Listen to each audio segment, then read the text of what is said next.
everybody, I hope you're all doing well. My name is Ashley and this is the Library of a Silver Saint where we talk all things books. Oh, also hello from Ernie. He doesn't want to look at me. There he is. Oh, hello. He wants to come over now. I hope you're all doing well today. I am randomly filming again today because I thought if I don't film soon, it's going to be too late potentially to film because it's around halfway through the year. So, oh my gosh, he's right on my lap. So I really wanted to film today my top 5 reads of 2025 so far. 2025 has been one of the best reading years I've ever had. And I'm going to say that is probably because of the reading community that I've met and all of the booktubers that I've discovered who are just giving me the most incredible recommendations, as well as people on Bookstagram too.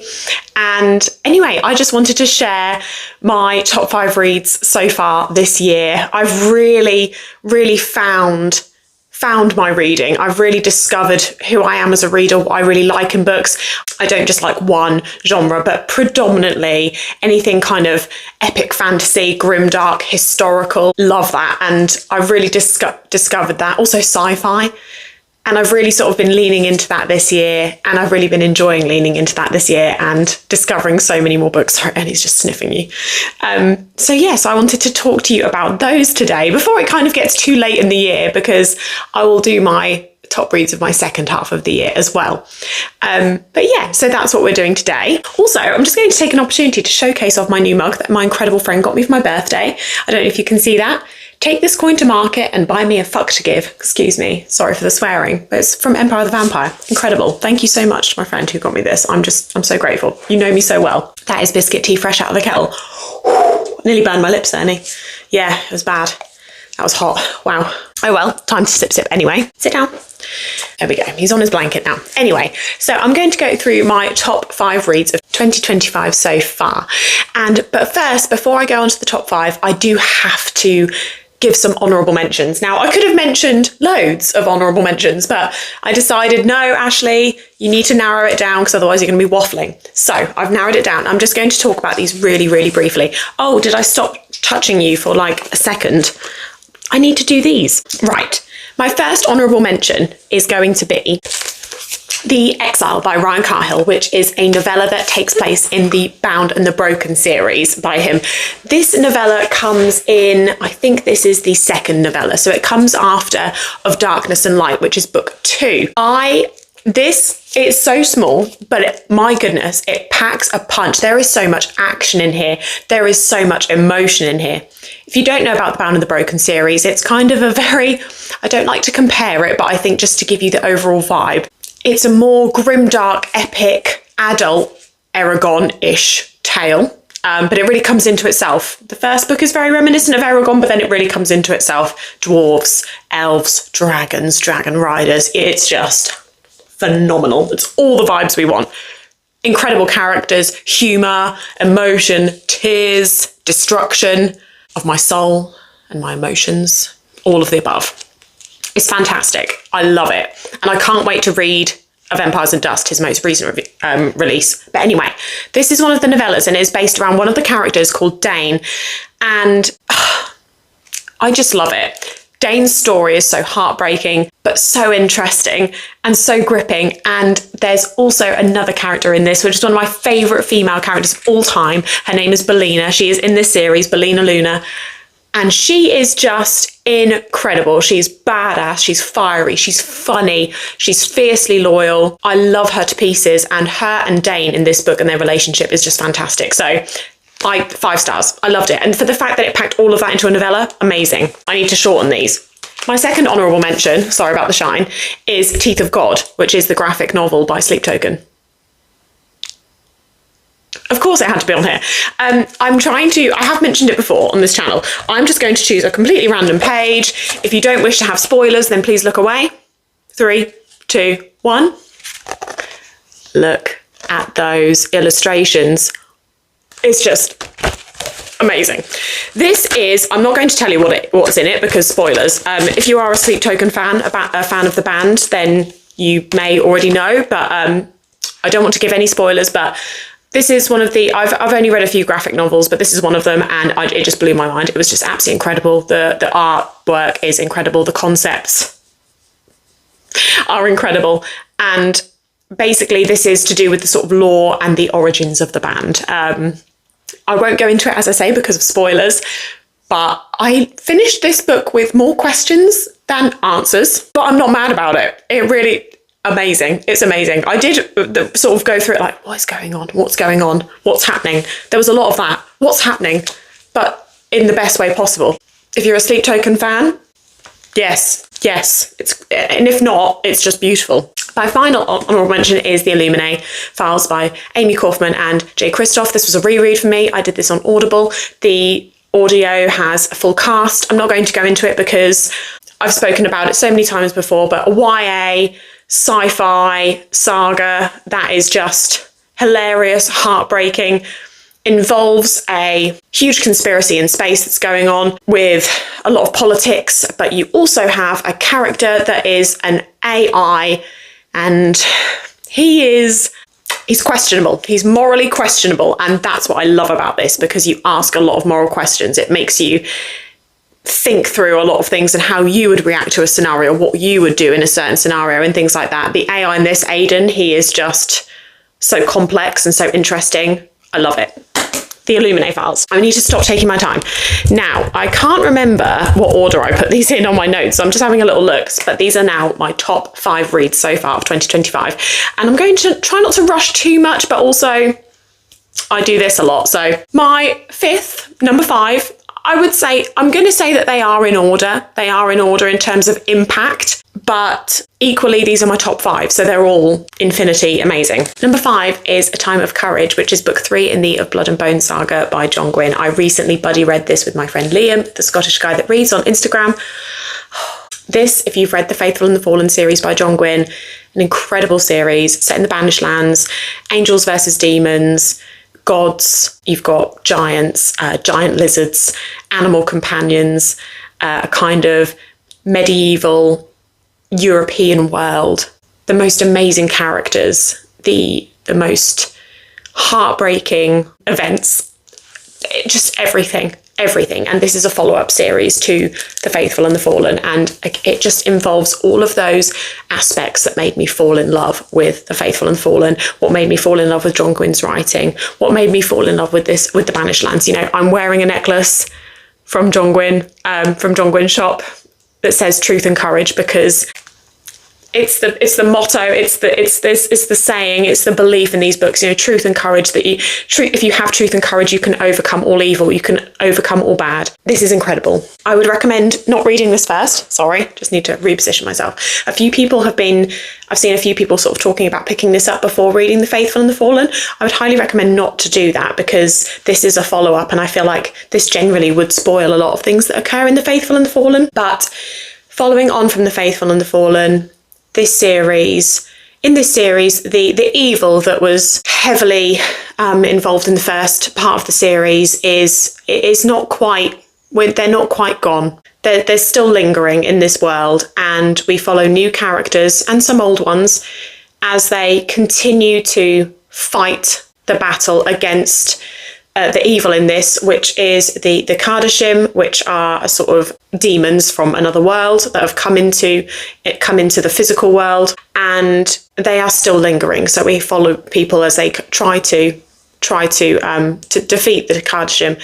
The interesting thing about this series is that in The Faithful and the Fallen, there is the sort of angels, the positive, the good people that are called the Ben Elim. And in the first series, or the first part of the series, they are seen as very positive. This series introduces quite a grey area where actually both the Ben Elim and the Kardashim are both at fault in some ways, and you get to see both sides of the war a little bit more and in a bit more depth. And the grey area is really interesting, and you also have a point of view in this book from the sort of Kardashim, the side of the Kardashim, and that's really interesting. And it just, yeah, it like I say, it adds that layer of depth, that grey area where not everything is black and white. It's not clear who to fully trust in, and you understand both sides. It's very interesting, and I love that sort of complexity. I love the characters. You've got animal companions here. You've got crows. You've got wolves. You've got bears in this that are bear companions that I fell in love with. One in particular. Oh my goodness. This has everything, so much heart. I cried so many times. There are so many references to the first part of the series that just had me weeping. The action in this, the battle scenes, John Gwynne is incredible at writing them. This was beautiful. This was absolutely beautiful. An incredible conclusion to the series, and I adored it. So that is number 5. Oh, sorry, Ernie. I dropped one and it accidentally nearly fell on Ernie's head. Number 4. Now, I don't actually have a copy of this physically, but number 4, I have another one of his books. Excuse me, when you get old, you can't sit on your knees anymore. I have a copy of one of his books, but it's not the one I'm talking about. But I was going to talk about Morning Star by Pierce Brown, which is the third and final book in the Red Rising first part of the saga. So you've got Red Rising, Golden Sun, and Red Rising, Golden Sun, and Morning Star are the first 3, and then you go on to the second era, which is Iron Gold, Dark Age, Lightbringer, and then you also have the next book, which is coming out. I believe it's probably next year now, which I think is Red God. I've read the first 3. I have not moved on to the second part of the saga yet. Very excited to. But Morning Star from the first saga was absolute mind-blowing. I listened to the audio for it. The full cast, the graphic audio was just incredible. It was so well done. I've mentioned it before how Red Rising didn't quite meet my expectations. I had really high expectations of Red Rising because so many people had said things about it and been, oh, he's getting his bum again, Ernie, and been shouting about it from the rooftops and how good of a series it was. And I really enjoyed it, but it didn't quite live up to the hype for me. There were not a lot of gripes, but there were some things that didn't quite work for me in terms of the hype that Red Rising received. Golden Sun and Morning Star, however, completely changed my mind. Morning Star. I've chosen Morning Star because I cried in Morning Star. I cried.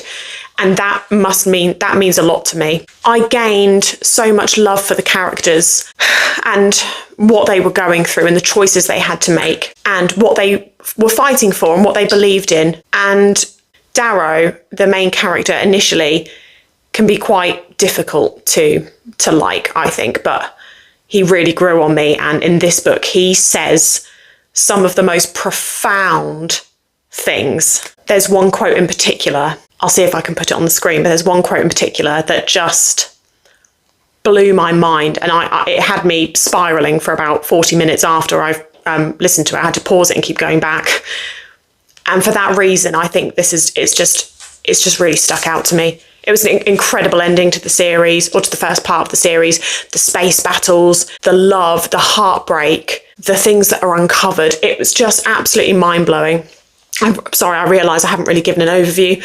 Red Rising, you probably know, is about Darrow is a red, and we're in a society where people are ranked by their colours. So reds are right at the bottom, often in poverty, and at the top we have golds, and there are other colours in between. And the reds, Darrow as a red, finds out that there's a huge, as a society, all of the reds have been lied to and have been told that they are terraforming Mars to make Mars livable.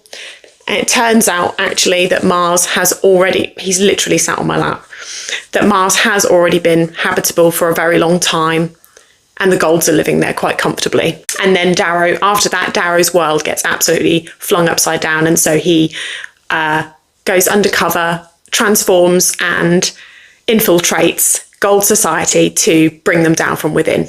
And it's just, so that's the premise, but it's just incredible, and I would highly recommend it. Red Rising didn't quite meet up the hype for me, but Golden Sun and Morning Star just blew me away. He's literally sat on my lap. Oh my goodness. Anyway, so that's Morning Star by Pierce Brown. Book number 3. Sorry, I'm having to lean because Ernie's literally sat on my lap. Thank you. Book number 3 is Blood Over Brighthaven by M.L.